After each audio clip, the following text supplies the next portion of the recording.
All right. Am I recording? I think I am. All right. Hey, everybody.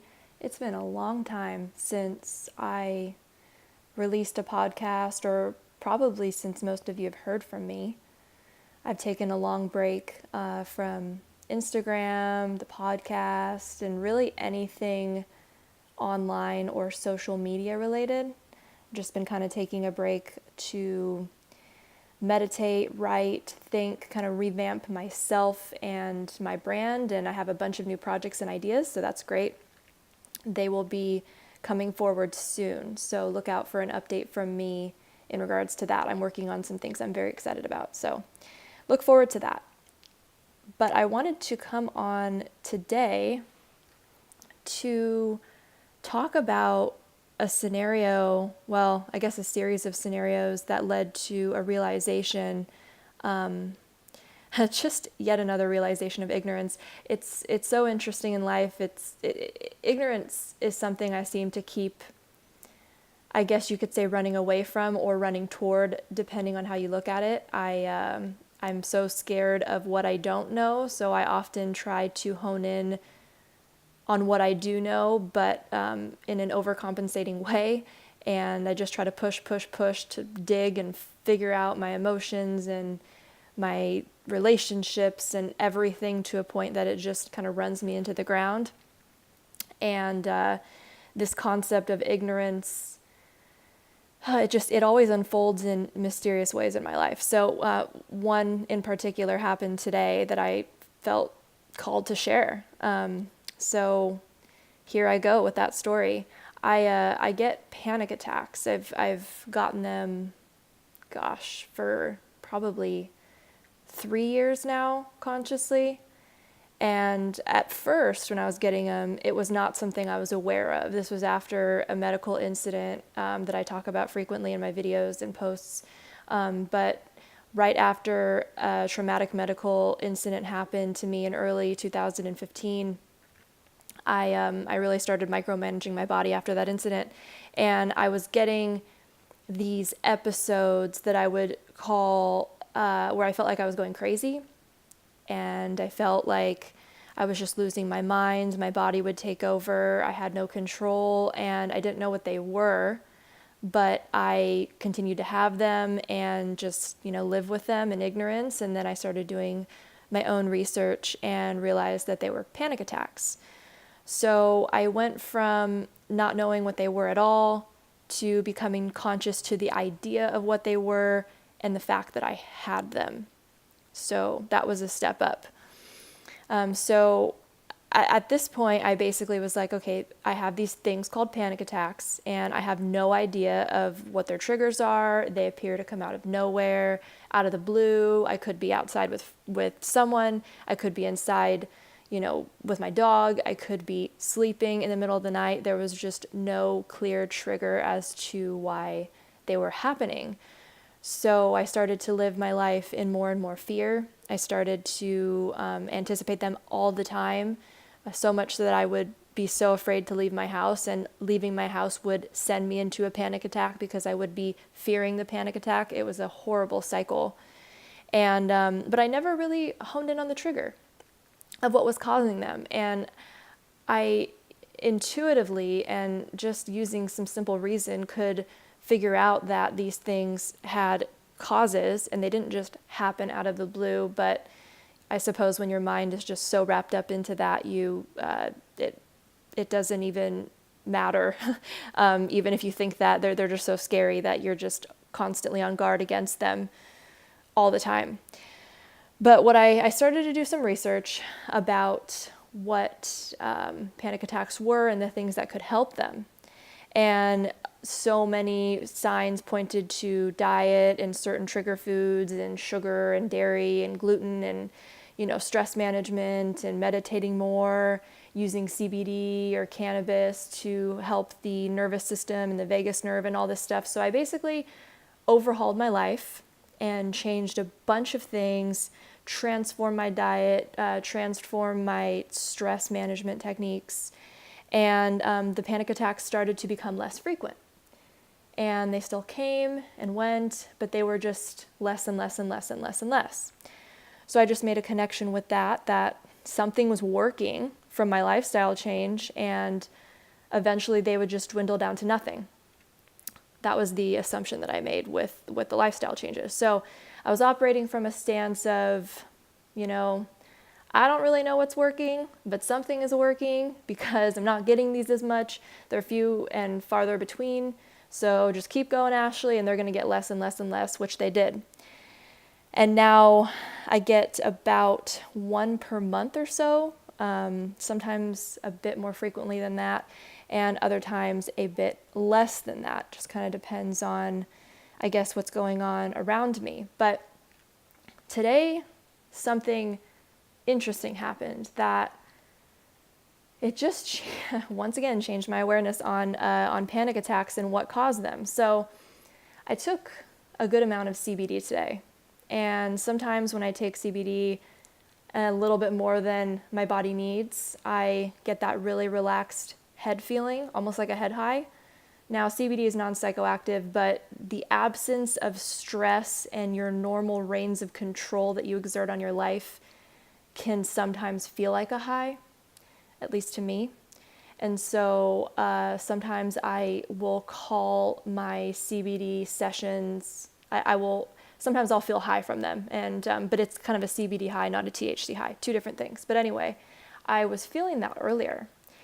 And I was starting to kind of sink into that super relaxation in my head and my body, and it's not something that I think I'm naturally open and easy to adapt to, because I'm a very high-performing, high-achieving person. And so when I start to feel this heavy relaxation, almost a sedation feeling, I start to resist it. But this morning, I wasn't really aware of that. I was just kind of starting to feel a little bit of the emptiness in my head, and I started to feel a quote-unquote panic attack coming on. I was getting that really light, open-headed feeling where almost like I couldn't think. That's usually the first step. It's like a weird brain fog. And then my heart started to race, I started getting cold, and then it just started to escalate from there into panic and depersonalization and derealization and all the fun stuff that comes with a panic attack. And I was sitting there, and this one in particular was actually a bit more distressing because I had one the other night. And like I said, I usually on average get these once a month, and I had one on Friday night, and today is Monday, and so I'm having one again. And to me, that was distressing because I'm like, what's going on? Why am I getting these more often? What's happening? Is my body failing me? What's going on? So I reflected on the one today, and I was sitting there and I'm like, okay, this one is coming on based on a heavy period of relaxation where I'm resisting it. I thought about the one on Friday.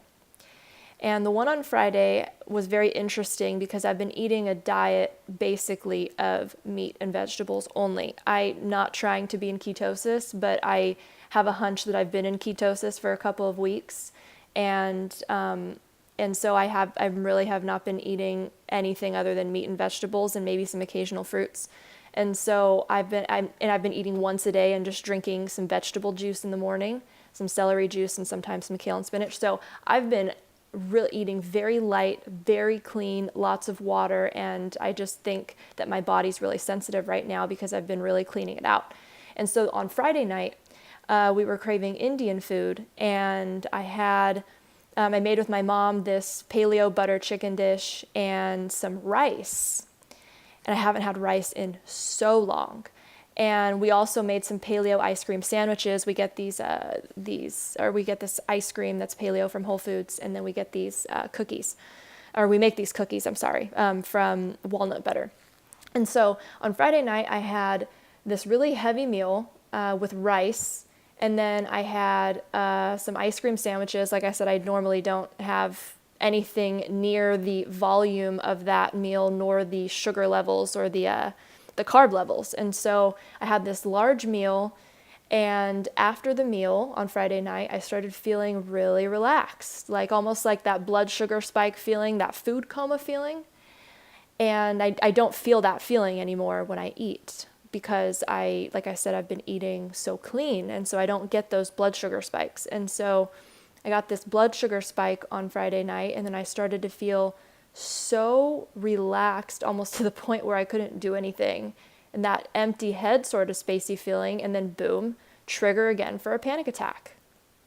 And then I thought back to, when else do I have panic attacks? I usually have panic attacks when I smoke quote unquote too much weed, when I get quote unquote too high, or when I've consumed too much cannabis. It's like this forced relaxation feeling. And then right when I said that to myself, I was like, forced relaxation. You resist it and it causes panic attacks. And I felt like I got hit by a truck with that realization, because everything began to make sense. You know, today I take a little too much CBD and I get this kind of forced relaxation feeling, boom, panic attack. Friday night, I eat a little too much, or I guess not even too much, but I just eat carbs, for the first time in a while. I get the blood sugar spike and got that forced relaxation feeling in the head, and then boom, panic attack. When I consume cannabis, quote unquote, too much of it, and I get that forced relaxation, that couch lock, that inability to really do anything other than just sit in one spot feeling, boom, panic attack. And when did the panic attack start? Right after I had this medical incident, which was a fainting episode, and it all made sense. And I'm starting for the first time to see that my panic attacks are brought on by a resistance to relaxation. And it's so profound, because now I have a trigger. See, I feel like a lot of us, but I'll speak for myself, go through life with just, we like to think that we question things. Again, I'll keep it to myself here. I like to think I question things a lot, which I do. I really do ask a lot of questions, but I'm still unaware of how ignorant I am and my own ignorance. And I'm still very unaware, because so much of the time I will attach an external event to an emotion of some sort, or an emotional situation, and say, that's what caused it. That was it. Out of, I guess, just wanting to say that I know and move forward instead of say that I don't know. And when we do that, we're not getting down farther and farther to the root cause of what's triggering something. It's like with panic attacks, I realize that because I have such a resistance to relaxation, and because I'm now able to see that that's a trigger for a panic attack, I can now observe it outside of myself and see it almost as a tangible thing, instead of just seeing the panic attack as some crazy beast that's coming to attack me and take me over, and that's it, and then I'm helpless and I'm a victim. Instead, when panic attacks set on, now it's a trigger to look and say, okay, you're resisting relaxation right now. Let's pay attention to that. What's going on there? What's going on underneath that surface? And what can we pull out of this, as opposed to just becoming crippled with a panic attack and helpless and a victim. So anyway, that was just a huge realization. And if you deal with panic attacks or anxiety or something similar, I figured, you know what, I'm going to speak this story out and put it on my podcast. And if it helps one person, it helps somebody. So send me a note, email, comment, whatever, if this resonated with you. And maybe I'll do more like these.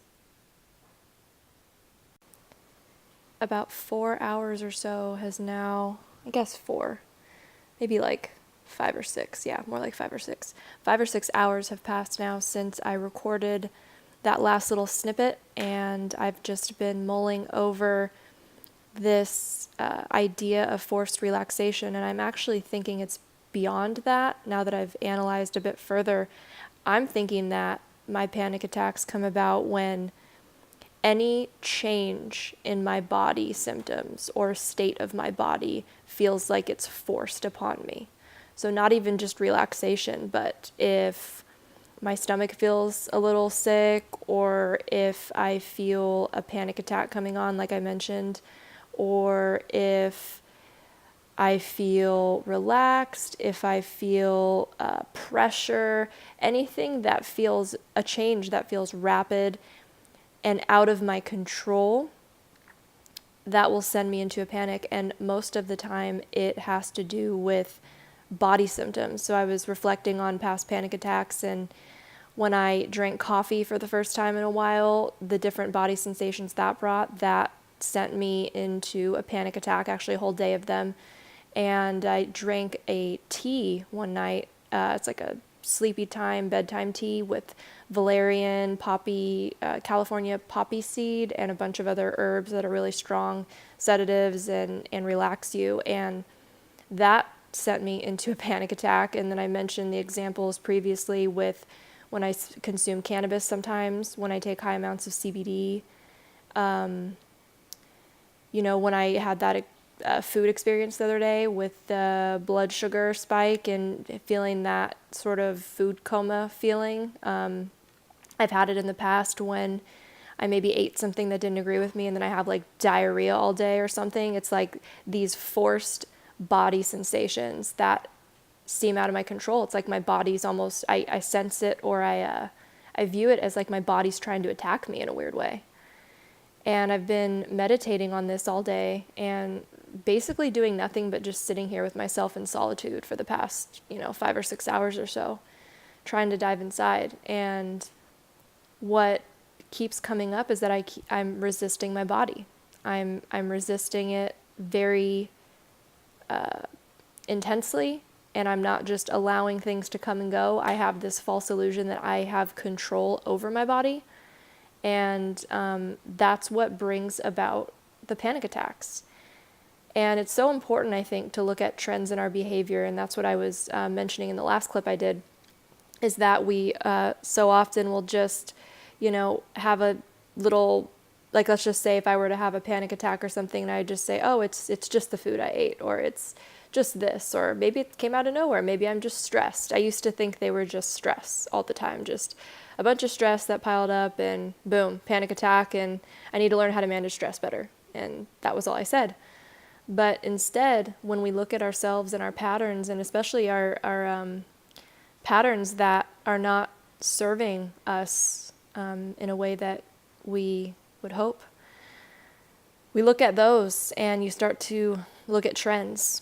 And I think that's the most important thing, is looking at trends behind and big themes behind what is leading up to these moments of despair. I know we all, or at least most of us, have them in our own forms, and they arise in their own shapes, and it's different for everybody, but it's very important to look at the themes behind these moments of despair, because otherwise, when we're not asking questions, it's so easy to just write them off as something to make ourselves feel better, and to just say, oh, it was that, and I know it was that, and to move on. But then if the same thing keeps happening over and over and over, then I believe that is a call to dig deeper and to question what is going on underneath the surface, and why do I keep finding myself in this same scenario over and over and over. There has to be something.